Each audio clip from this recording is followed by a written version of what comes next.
ইংল্যান্ডে county cricket খেলতে গিয়ে প্রথমবার দেখা হয়েছিল সাকিব আল হাসান ও যুক্তরাষ্ট্র প্রবাসী উম্মে আহমেদ শিশিরের। প্রথম সাক্ষাতেই ভালো বন্ধু হয়ে ওঠেন তারা। ধীরে ধীরে এই বন্ধুত্ব রূপ নেয় প্রণয়ে। অবশেষে এসে 2012 সালের 12ই ডিসেম্বর অর্থাৎ 12-12-12-তে বিয়ের পিঁড়িতে বসেন আলোচিত এই জুটি। এক যুগ আগে এমন ম্যাজিক তারিখেই বিয়ে করেছিলেন টাইগার অলরাউন্ডার। 5 তারকা হোটেল ইন্টারকন্টিনেন্টালে আয়োজন করা হয়েছিল এই বিয়ের। দেখতে দেখতে 12 বছর পেরিয়ে গেছে।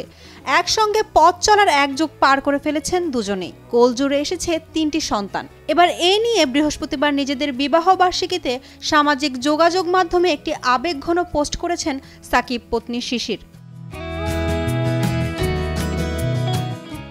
শিশির লেখেন, যখন এটা লিখছি ঘড়ির কাঁটায় ঠিক রাত 12টা 12 মিনিট। 12 বছর আগে 12-12-12 তারিখ আমরা নিজেদের রূপকথার গল্পটা শুরু করেছিলাম। আমাদের প্রথম দেখা থেকে শুরু করে আমাদের বিয়ে, আর আলহামদুলিল্লাহ সবচেয়ে সুন্দর একটা পরিবার গঠনের মাধ্যমে হাতে হাত রেখে কাঁধে কাঁধ মিলিয়ে আর হৃদয়ের বন্ধন থেকে সময়গুলো দুজনে পার করেছি।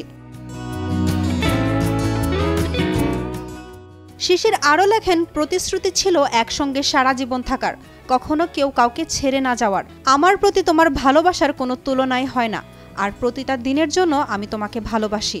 নিজেদের জন্য 12তম বিবাহবার্ষিকীর শুভেচ্ছা। আলহামদুলিল্লাহ।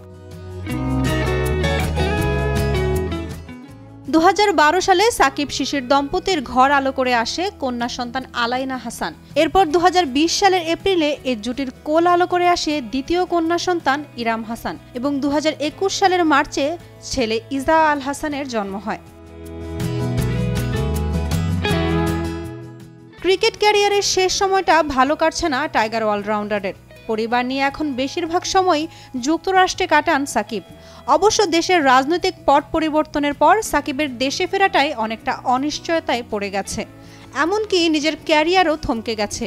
এরই মধ্যে টেস্ট ও টি-20 ক্রিকেট থেকে অবসরের ঘোষণা দিয়ে ফেলেছেন বিশ্বসেরা এই অলরাউন্ডার।